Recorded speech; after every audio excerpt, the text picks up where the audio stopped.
On Saturday, the 5th of October, Frontier Airlines flight number 1326 ran one of the most scariest checklists that you can possibly get involved with in airliners, smoke in the cockpit. And by all indications, it looks like this crew got the aircraft into the emergency electrical configuration and landed the aircraft in the emergency electrical configuration in order to help mitigate the smoke in the cockpit situation. Here's what we know so far.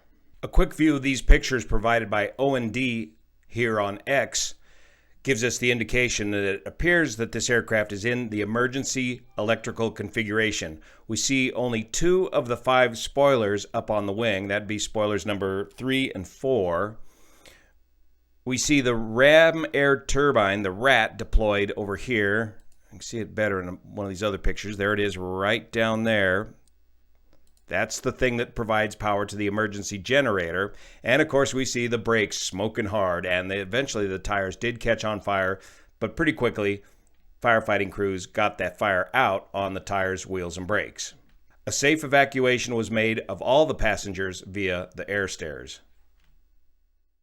My name's Juan Brown. You're watching the Blanco Lirio channel, and it's been 8 years since I last flew or was type rated on the Airbus A320, 321 series of aircraft. So with a feeble memory and a lack of current checklists at hand, with some help of some online research, we should be able to get this sorted out. Plus the help from all you current and qualified Airbus pilots in the comment section below. Once again, this video is brought to you by the people that support this channel here on Patreon. Thank you for your support. Starting first with the Aviation Safety Network, Frontier Airlines, a 2015 Airbus A321-200 series. 197 folks on board, no injuries. The flight originated out of San Diego and was intending to land at Las Vegas. Frontier Airlines Flight 1326 and Airbus 321 suffered a main gear fire due to tire explosion during landing on runway 26 left at Las Vegas. During the descent, the flight had reported smoke in the cockpit. Later, two-way radio contact was lost. The controller continued to give instructions to Flight 1326 and was able to respond by using the transponder. The airline pilots were able to respond to the air traffic controller by using the ident feature on the transponder. That's the thing that blows up your radar image into a much bigger picture on the ATC controller's radar screen. In other words, the crew could receive instructions, but they were unable to transmit instructions until once they got on the ground and they got the radios sorted out. After landing on runway 26 left, ARFF, the firefighters attended, and subsequently all passengers and crew were evacuated via air stairs. They didn't do the emergency evacuation, and no injuries were reported. Good job. Here's a short video on X showing the rollout from the landing.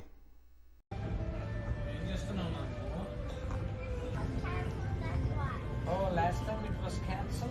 You know what you should say exactly? You know, last time the class was cancelled. That's why they have scheduled it for tomorrow. That's how you speak. Okay, Nana?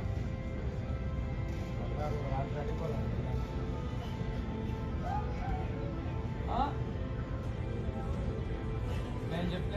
If I take you to where I want to go, are you? Fire crews were able to get foam on these tires within seconds of the aircraft coming to a complete stop. Our friend Victor over here at VAS Aviation captured the ATC audio and already uploaded it for us up here on this video. Please consider supporting his channel and supporting Victor on Patreon as well. The video starts with the crew having already declared the emergency. We don't hear what they say the emergency is. So Frontier Flight 1326, the decision via the rounders, Frontier 1326 Las Vegas approach, fly heading of 050, vector for the approach, descend upon discretion, maintain 10,000. Alright, 050, decision to 10,000, Frontier Flight 1326. Okay, right away we can tell by that sewer pipe sound out of the radio from Frontier that they have already gotten their masks on and they're communicating through their oxygen masks. Also note the coolness of this controller here at Las Vegas. Frontier 1326, you want 26 left or the right side? 26 left, flying. That's what we're set up for. Roger. The crew knows that time is of the essence. They're already set up for runway 26 left in the FMS or in the box. Unfortunately, here at Las Vegas, runway 26 left is the shorter of the two options. The controller did give them the option for the longer runway 26 right, usually used for departures. So 26 left still should be plenty long at 10,526 feet, but 26 right has an additional 4,500 feet or so of runway. Because of the configuration that the aircraft is in, this crew could use all the runway they can get. Just going through this checklist is making me hot, so I got to add some additional air. Stand by. Apparently, earlier in the descent, before the VAS video audio started, the crew did declare that they had smoke in the cockpit, and the fact that they have those oxygen masks on corroborates that data, as donning oxygen masks is one of the first steps in any smoke and fume elimination checklist. Take care of yourself first. It's quieter if we turn the intercom off in between transmissions. Frontier 1326, safe. Fuel remaining in pounds. 10,500 pounds, Frontier Flight 1326. Thank you. There was a transmission supposedly by one of the other crew members on board that flight. It could have been a different flight trying to help the guys out with sorting out the radios in an effort to get a more clearer transmission. If you turn the intercom off in between transmissions or during transmission, you can get a clearer transmission. Frontier 1326 approach. This is the point. Frontier 1326, radar contact lost.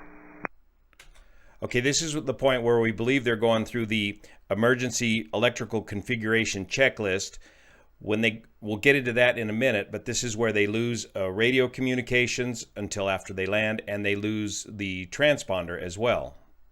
Thus, radar contact lost by the Frontier controller. 1326, you hear this transmission, radar contact was lost, and we got the transponder back now. If you hear this transmission, ident.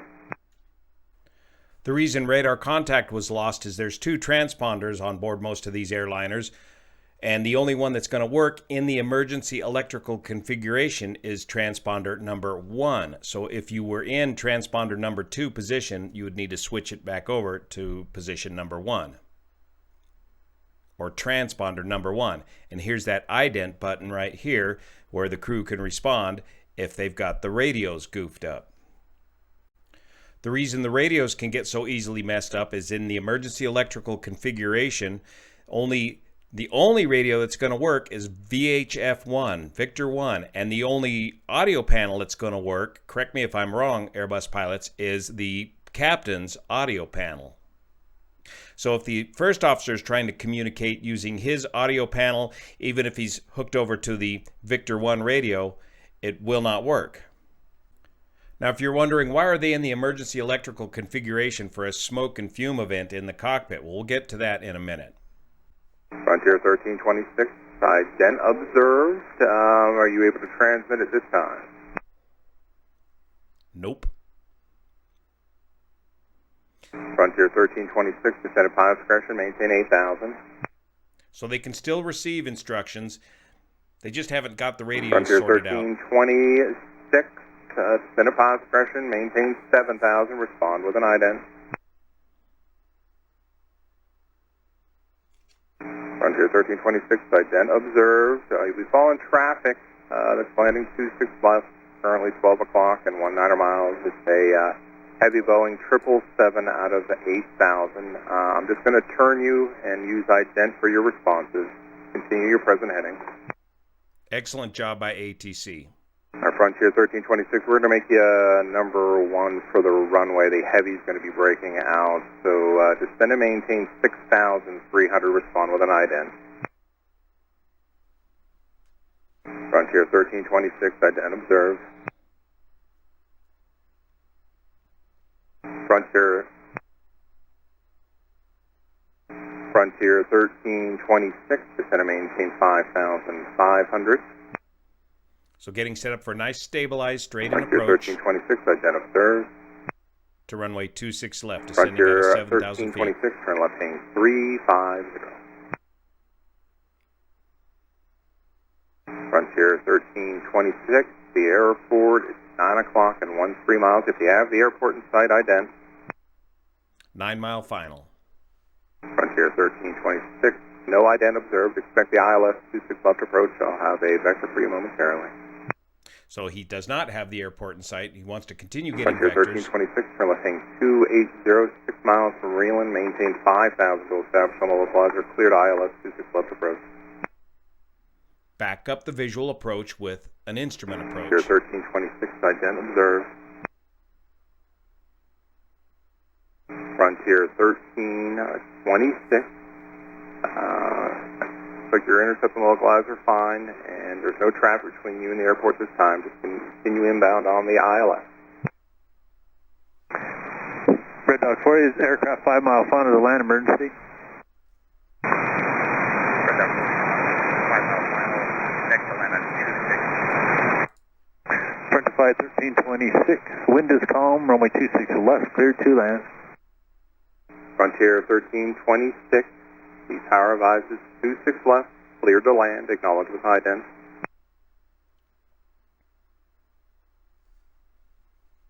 Frontier 1326, clear to land, wind 030 at 4, clear to land 26 left. And Frontier 1326, ident observed, you can monitor frequency 126.975. So they switch him over the tower. Red Dog 40, your lands. discretion, proceed on runway 26 right. Red Dog 40, proceed on runway 26 right. They land. They overheat the brakes. They overcook the brakes, but they do get the fire out quickly. And a little bit of a Chinese fire drill erupts with the ARFF, or firefighters. More on that in a minute. Now let's go into why were they in this configuration to begin with. The emergency electrical configuration.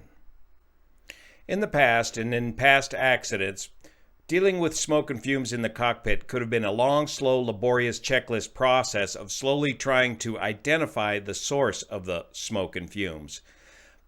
But time is of the essence, and we have learned that, of course, if you're fighting a fire, you have only about 8 to 10 minutes to stop the source of this fire in order to maintain a survivable situation. So in response to these accidents over the years and the NTSB insistence, the FAA's come out with this advisory circular 120-8A back in 2014, emphasizing the importance that time is of the essence in these sort of emergencies and to streamline checklists in order to stop the fire from continuing to spread, thus making the smoke and fume elimination or electrical fire checklist one of the scariest checklists you can deal with.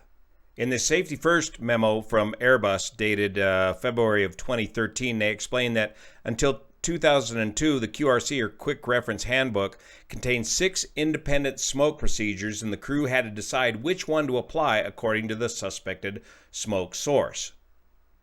They've since merged these procedures into a single smoke fumes avionic smoke checklist. Now on the Airbus, it looks like they still have the cargo, lavatory, and crew rest compartment checklists separate from the rest of them because those would be enunciated, and the ECAM, or electronic centralized aircraft monitor system, would tell you exactly what the source of smoke is in those particular conditions. And the rest has been simplified down to one procedure. So now the procedure is to get your mask on 100% and get communications established, and get the aircraft configured to get the smoke out of the cockpit. And these first few steps are reversible steps. Then you attempt to isolate the faulty equipment. If you can't isolate the faulty equipment, divert and descend, and at any time consider smoke and fumes removal checklist, which basically means depressurizing the aircraft, and electrical emergency configuration consider. And it sounds to me, or it looks to me, looking at the data here, that this crew not only considered it, they did it. What does the emergency electrical configuration do for you? It eliminates the vast majority of the electrical system to the Airbus aircraft. Now, to be clear, the Airbus requires AC electric power in order to operate, but if you shed it down to just the essential emergency equipment, you have gotten rid of a lot of the electrical system and a lot of the potential sources of smoke from an electrical fire. As a matter of review, the Airbus, like many airliners, like all airliners, have multiple redundant systems to maintain electrical power, which is required to continue to operate the aircraft. Normally, the Airbus has two engine-driven generators, two large engine-driven generators, with 90 kVA and 400 hertz, each one individually able to operate the entire electrical system on their own. They also have an APU, the auxiliary power unit generator, is the same size as the engine-driven generator, so it alone can power the entire electrical system. The AC power is then converted to DC power via the transformer, two separate independent transformer rectifiers. And then finally, if all else fails, you still have the two 28-volt batteries, and with the use of a tiny little 1 kVA static inverter. Remember, these main generators are 90 kVA. A single 1 kVA static inverter, you can get enough AC power out of the batteries to continue to operate the bare essential AC items for about 20 to 30 minutes using battery power alone. That's why the aircraft has a RAT, or a Aram air turbine, which will provide electrical power and keep those batteries going as long as the RAT is spinning. So in the emergency electrical configuration, being driven by a smoke and fume elimination checklist, you are forcing the aircraft into this configuration, which is otherwise automatically done in the event of something catastrophic like a dual engine failure or primarily a loss of both essential AC buses. Correction, a loss of both main AC buses. So in order to force the aircraft into the emergency electrical configuration, you follow the ECAM, follow the checklist, and you depower both main AC buses by turning off the generators, the engine-driven generators. You leave the APU off. That forces the RAT, the Ram air turbine, which is basically a windmill that pops out of the bottom of the aircraft, and that windmill becomes a hydraulic pump. This hydraulic pump from the RAT provides pressure to the blue hydraulic system in Airbus terminology, which in the event of a dual engine failure would give you plenty of hydraulic pressure to continue to fly the aircraft using the hydraulics, but it also is going to give you electrical power via a hydraulically driven emergency electrical pump off of the blue hydraulic system and give you just the bare essential electrics that you need to keep the aircraft operating electrically. Now, when you get down to this configuration, the ECAM is going to tell you exactly what all systems you've lost, and you've got a lot of things to consider in the landing.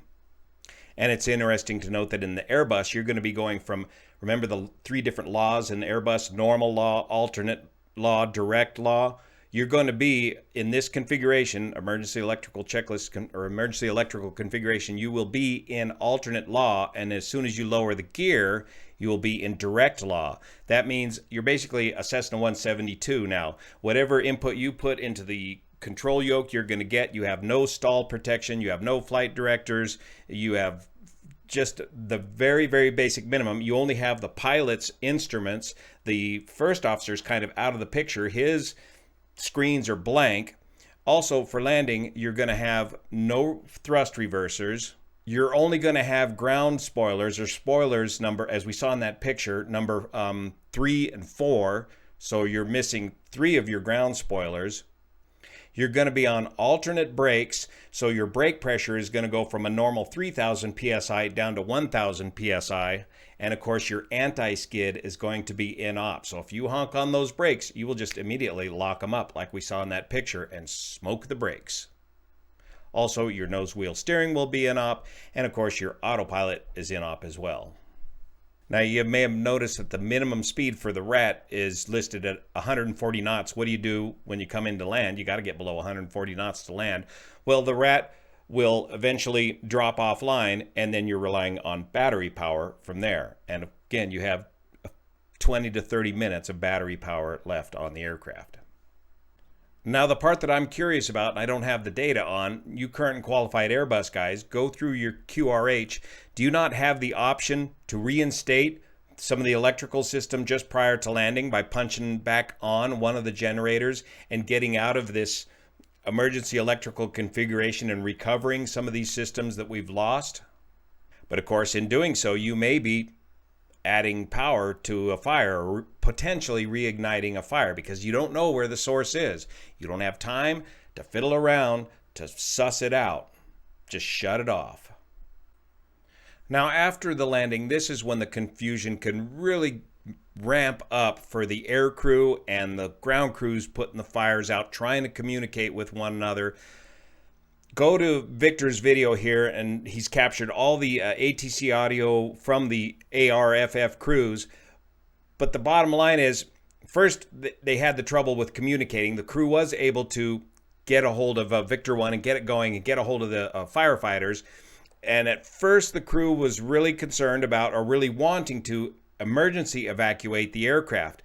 But after establishing communications and getting things settled down, remember, the crew can't see the landing gear or what's going on behind the aircraft. They have very little information to go on but what they can receive from the firefighters. Once they know that the firefighters have got the wheel fires out, which they're designed to burn and can be put out without harming the rest of the aircraft, there was a point where some of the firefighters were in the way, physically in the way of the blowout slides if the crew were to blow out the slides.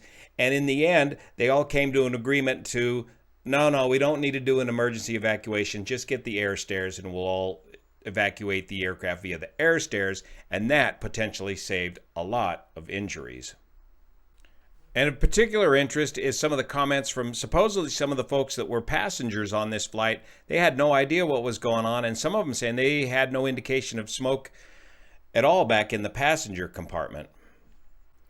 So this will be a very interesting NTSB preliminary report on this accident, as they have all the data and all the interviews from all the crew members of one of the most scariest checklists known in the aviation industry: smoke and fire, smoke in the cockpit, or electrical fire and smoke checklists. Stay in the books. Thank you so much for your support. See you here.